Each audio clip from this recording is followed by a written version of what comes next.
جن کے پاس اقتدار کی کرسیاں ہیں، جن کے پاس قوت ہے، جن کے پاس فیصلہ سازی کے اختیارات ہے، یہ جو ہم ادھر بیٹھے ہوئے لوگ ہیں، ہمارے پاس کون سی اختیارات ہے کہ ہمارے قتل کو یا فتنۃ الہندوستان سے کوئی جوڑتے ہیں یا فتنۃ الخوارج سے کوئی جوڑتے ہیں؟ اس سے ہمارے ساتھ اس کی کیا دشمنی ہے؟ ہم تو نہ اقتدار میں ہیں، نہ فیصلہ سازی میں ہے، نہ ہمارے پاس ایسے کوئی اختیارات ہیں۔ یہ بات کلیئر ہے کہ بلوچ پشتون اقوام کو مسئلہ فتنۃ الاپارہ اسلام آباد سے ہے اور فتنۃ الراولپنڈی GHQ سے ہے۔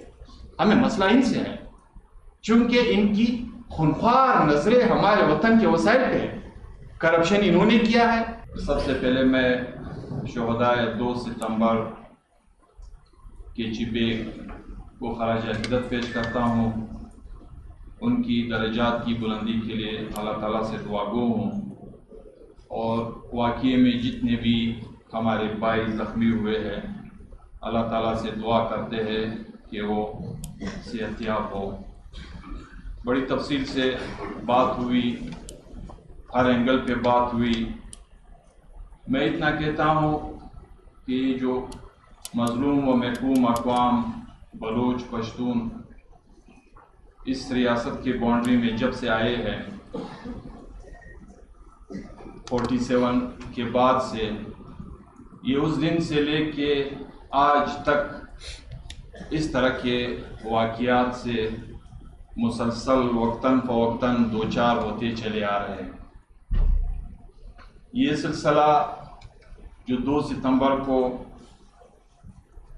پیش ہوا، یہ سلسلہ یوم بابڑا ہمارے سامنے ہے، یہ سلسلہ لیاقت باغ 23 مارچ 73 ہمارے سامنے ہے، یہ سلسلہ 8 اگست جیسا دلخراش واقعہ ہمارے سامنے ہے، یہ سلسلہ ثانیہ 21 یعنی ہمارے پور جیسے بچوں کو بھی نہیں بخشا گیا، اور جب ایک ماں روتی ہوئی ایک جرنل سے فریاد کرتی ہے تو اس جرنل کا جواب ایک ماں کو بجائے اس کے کہ اس کو تسلی دے، ان کے بچوں کے قاتلوں کو کیفر کردار تک پہنچانے کی یقین دہانی کرائے، وہ اس کو کہتے ہیں کہ کیا مسئلہ ہے ایک اور بچہ پیدا کرے۔ یہ سلسلہ 8 اگست ہو یا 2 ستمبر ہو، ان اقوام کے ساتھ ایک تسلسل کے ساتھ پیش چلا آ رہا ہے۔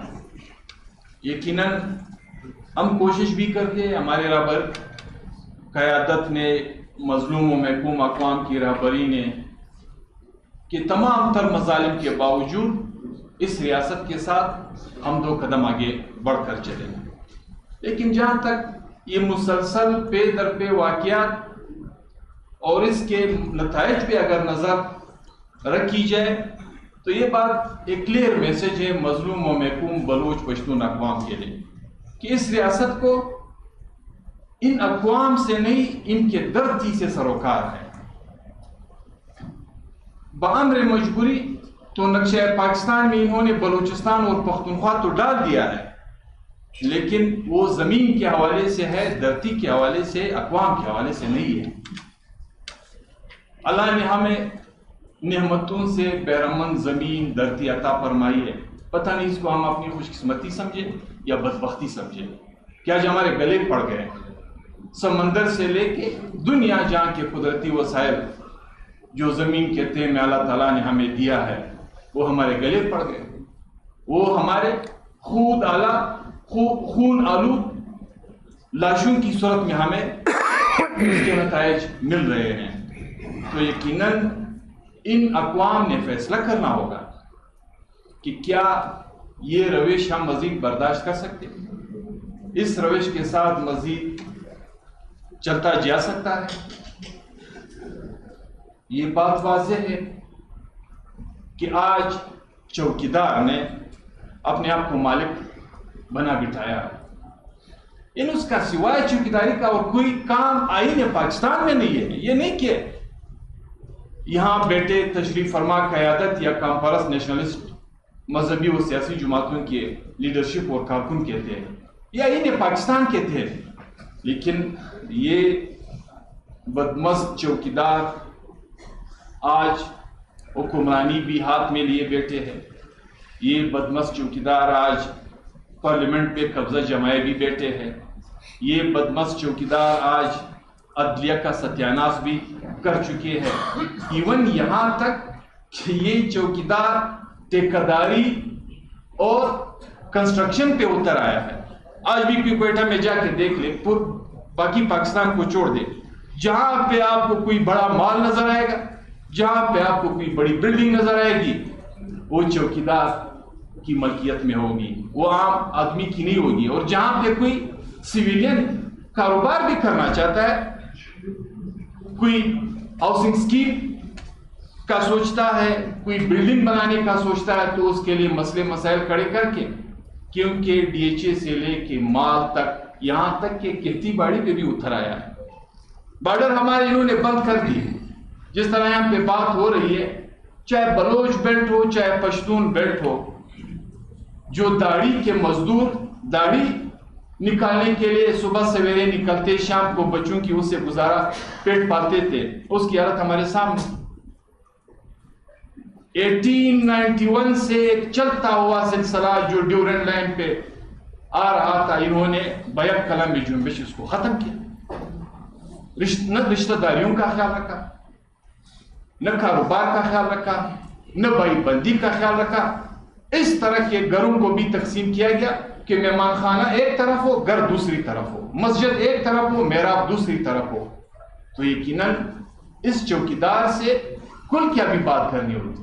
لوگ تو کہتے جو بھی واقعہ یہاں پہ ہوتا ہے، فتنۃ الہندوستان، فتنۃ الخوارج، ہم ان سے پوچھنا چاہتے ہیں کہ فتنۃ الہندوستان یا فتنۃ الخوارج کا مسئلہ تو ان لوگوں سے ہے جو اقتدار پہ بڑا جمع ہے، جن کے پاس اقتدار کی کرسیاں ہیں، جن کے پاس قوت ہے، جن کے پاس فیصلہ سازی کے اختیارات ہے۔ یہ جو ہم ادھر بیٹھے ہوئے لوگ ہیں، ہمارے پاس کون سی اختیارات ہے کہ ہمارے قتل کو یا فتنۃ الہندوستان سے کوئی جوڑتے ہیں یا فتنۃ الخوارج سے کوئی جوڑتے ہیں؟ اس سے ہمارے ساتھ اس کی کیا دشمنی ہے؟ ہم تو نہ اقتدار میں ہیں، نہ فیصلہ سازی میں ہے، نہ ہمارے پاس ایسے کوئی اختیارات ہے۔ یہ بات کلیئر ہے کہ بلوچ پشتون اقوام کو مسئلہ فتنۃ الاپارہ اسلام آباد سے ہے اور فتنۃ الراولپنڈی GHQ سے ہے۔ ہمیں مسئلہ ان سے ہے، چونکہ ان کی خونخوار نظریں ہمارے وطن کے وسائل پہ ہے۔ کرپشن انہوں نے کیا ہے، پاپا جون سے لے کے کینیڈا کی بڑی بڑی پراپرٹیوں تک، لندن کے محلات تک، سب کچھ کرپشن کے ذریعے انہوں نے بنائے۔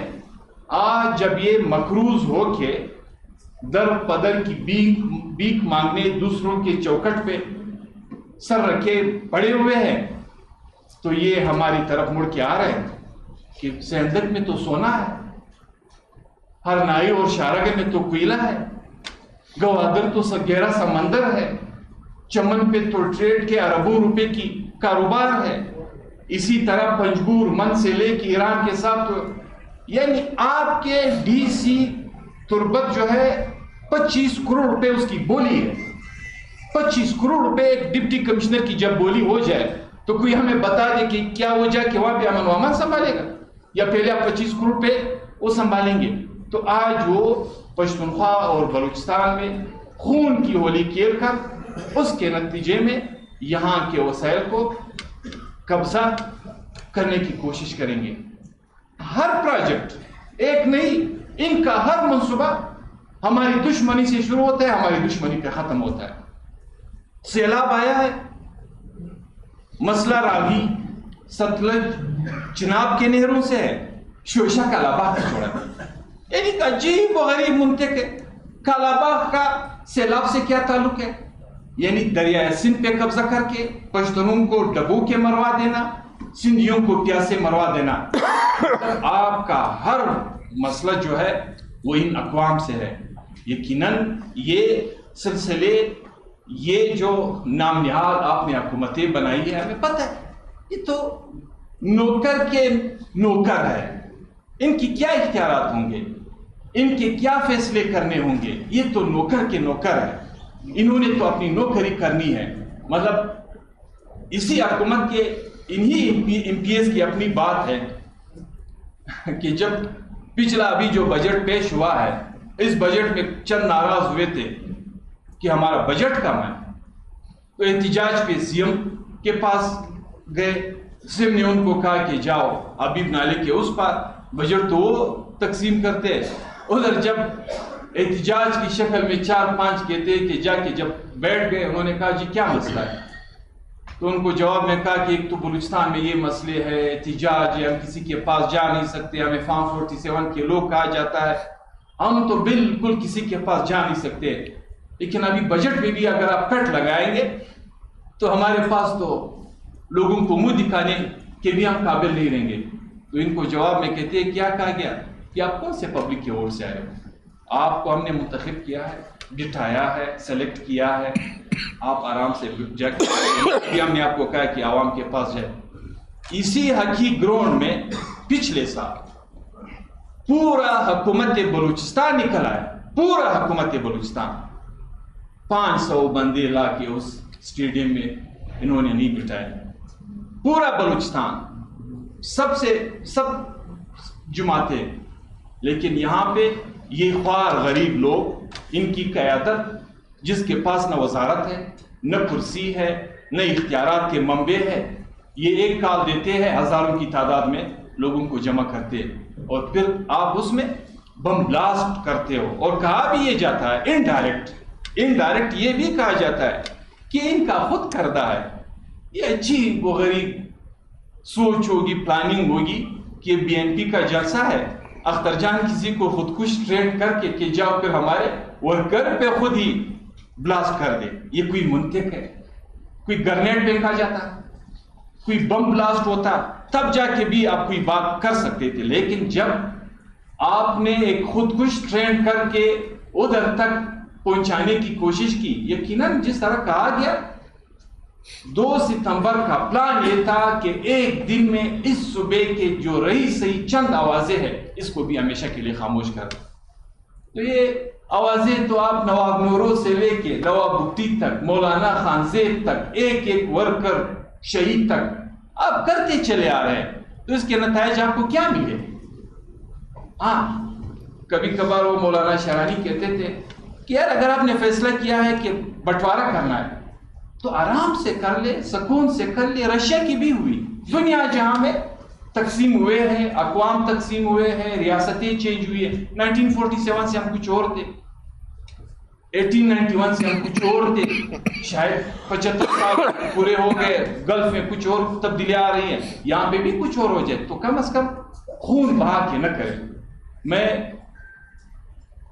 ایک جس طرح کہا گیا بلوچستان کے تمام واسیوں سے ہم اپیل کرتے ہیں، بالخصوص پھر اپنی پارٹی کے لیول پہ عوامی نیشنل پارٹی کے تمام ساتھیوں کو ہم ہدایت کرتے ہیں کہ تمام اضلاع میں اس سٹیج پہ تشریف فرما جماعتوں کے ڈسٹرکٹ لیول پہ، تحصیل لیول پہ، یونٹ لیول پہ مشاورت اور اجلاس منعقد کر کے ان کے ساتھ بیٹھ کے 8 ستمبر کو ہمیں ایک ایسا پیغام دینا چاہیے، کیونکہ ان کی یہ خواہش ہے کہ ہم بیک فٹ پہ چلے جائیں، وہ فرنٹ فٹ پہ آ جائیں. یہ ان کی بول ہے، ہم فرنٹ فٹ پہ ابھی کھیلیں گے. آپ مار جتنا بھی مار سکتے ہو آپ مار لیں، ہمیں تو خوشی ہوتی ہے. یقیناً ایک کمپرس نیشنلسٹ ورکر کی یہ خواہش ہے کہ میں تا حیات یاد رکھا جاؤں. ہر سیاسی کارکن ہماری بھی یہی خواہش ہے کہ یہ چلتی دنیا کے آخری سانس تک، آخری منٹ تک دنیا ہمیں یاد رکھے. یاد ہمیں ایک شہید کے نام سے کر سکتے ہیں، دنیا مطلب بستر مرگ پہ ہم کو یاد نہیں کر سکتے. بڑے بڑے یہاں پہ قداور بستر مرگ پہ اللہ کو پیارے ہوئے ہیں، 2 دن کے بعد پھر کسی کو یاد نہیں رہے. جو قومی تحریکوں سے وابستہ لوگ ہیں، قیادت ہے یا شہداء ہے، وہ تا حیات زندہ رہیں گے. میں آخر میں ایک مرتبہ پھر شہداء کو خراج عقیدت اور تمام لواحقین کی صحت یابی کے لیے اللہ تعالیٰ سے دعا گو شکریہ.